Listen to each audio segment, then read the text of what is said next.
Espace digital et innovation, découvrez la télé dans le monde du digital.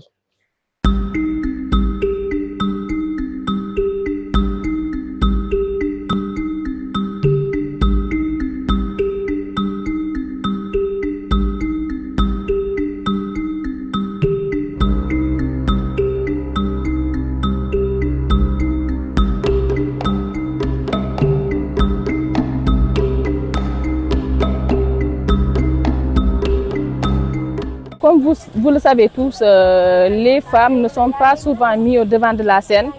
Donc, raison pour laquelle j'ai voulu prendre ce thème pour au moins former des jeunes sur le leadership et le développement personnel, pour que ces jeunes-là puissent participer pleinement aux instances de décision. Je dirais bien, la culture urbaine, certes, beaucoup de personnes pensent que c'est la danse, c'est de la musique et autres, mais pour de ma part personnelle, la culture urbaine, c'est un métier qui participe pleinement au développement d'une localité. C'est la raison pour laquelle j'ai allié culture et formation pour vraiment capaciter les jeunes filles de la région de Kolda, les former sur le leadership et le développement personnel. Nous avons 3 modules de formation. Nous avons une formation sur le leadership et le développement personnel. Nous avons une formation sur l'audiovisuel et une autre formation sur le graffiti. Et nous avons prévu de faire un panel sur les mutilations génitales féminines ce samedi, Inch'Allah, à partir de 16h ici au CEDEPS. Les filles de la culture sont souvent sous-cotées. Elles ne sont pas mises au devant de la scène, raison pour laquelle on a initié ce festival pour les booster, les encourager, pour que ces filles-là aient confiance en elles et qu'elles puissent diriger. Ces activités sont d'une importance capitale, d'autant plus que ça parle de la promotion du leadership féminin. Tout le monde sait que les femmes en général sont au bas de l'échelle. J'ai toujours fustigé. Il y a, que ce soit un homme, que ce soit une femme, tous les cerveaux se valent. Tout le monde réfléchit.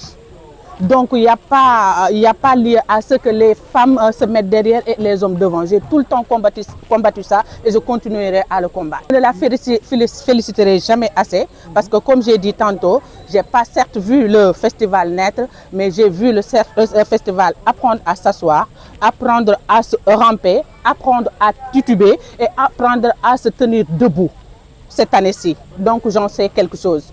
Ça n'a pas été facile. Elle a vraiment trimé. Les moyens ne suivaient pas, mais elle s'est entêtée à ce que ce festival ait lieu. Vraiment. Et d'autant plus que c'est fait dans une région où les dames sont carrément mis en rade. Les dames sont carrément mises en rade, excusez-moi. Les enfants, les filles ne vont pas à l'école. Les femmes sont mariées précocement. Les femmes sont mutilées. On subit tellement de pression et tellement d'injustice au niveau de la région de Kolda. Moi, je pense vraiment que ce festival est venu à son heure. C'est à saluer, c'est à encourager et je lance un plaidoyer à l'endroit de Kumba pour que tous les Koldois adoptent ce festival et en font le leur. Ce n'est pas le festival de Kumba, c'est le festival de tout Koldois. Il faut prêter main forte à Kumba parce qu'elle mérite ça amplement. J'en sais quelque chose, j'ai été témoin des activités. Il faut une bonne vulgarisation, une forte sensibilisation, des informations à ne pas finir pour leur faire aimer ce festival. Parce que moi, je pense que c'est un festival qu'on doit aimer et adopter par toute la région de Kolda, les 3 départements y compris. Voilà. Moi, je dis tout le temps que je suis féministe. Féministe parce que je veux voir mes consoeurs, toute personne étant une femme, une fille, une dame, je veux les voir au devant davantage. Pourquoi pas 50-50 ? 50-50 s'il y a 5 hommes dans une structure, qu'il y ait 5 femmes dans une structure. Pourquoi pas ? Quand on y croit, on peut. On peut quand on y croit. Moi j'exhorte, j'implore, je me mets à genoux. Je lance solennellement un appel à toutes les dames de la région de Kolda de se mettre debout et de combattre certaines injustices. Vraiment. Un sentiment de fierté, un sentiment d'honneur, mais un sentiment de reconnaissance à ma modeste personne. Mais aujourd'hui, j'ai accepté ce parrainage pour accompagner une sœur, une battante, comme j'ai l'habitude de le dire, je le nomme la battante. Une dame très résiliente, très courageuse, dans une localité comme Kolda, d'avoir le courage de progresser tout seul, malgré les obstacles, malgré les ténèbres. Elle a su comprendre qu'elle doit relever le leadership féminin à Kolda. Étant frère de cette dame, j'ai pris l'engagement de l'accompagner et d'assumer toute la responsabilité d'accompagner le leadership féminin à Kolda. Parce que je pense que cette région comme Kolda, on en a besoin d'avoir un leadership féminin fort. Et là aussi, j'invite quand même mes frères de la presse de jouer quand même leur partition par rapport à la vulgarisation de ce festival. Nous venons de sortir le mois rose, octobre rose. Je pense que nous sommes toujours dans cette période de vulgariser et de donner la voix aux dames. Surtout cette dame qui est martelée, cette dame qui est insultée toutes les autorités de la place.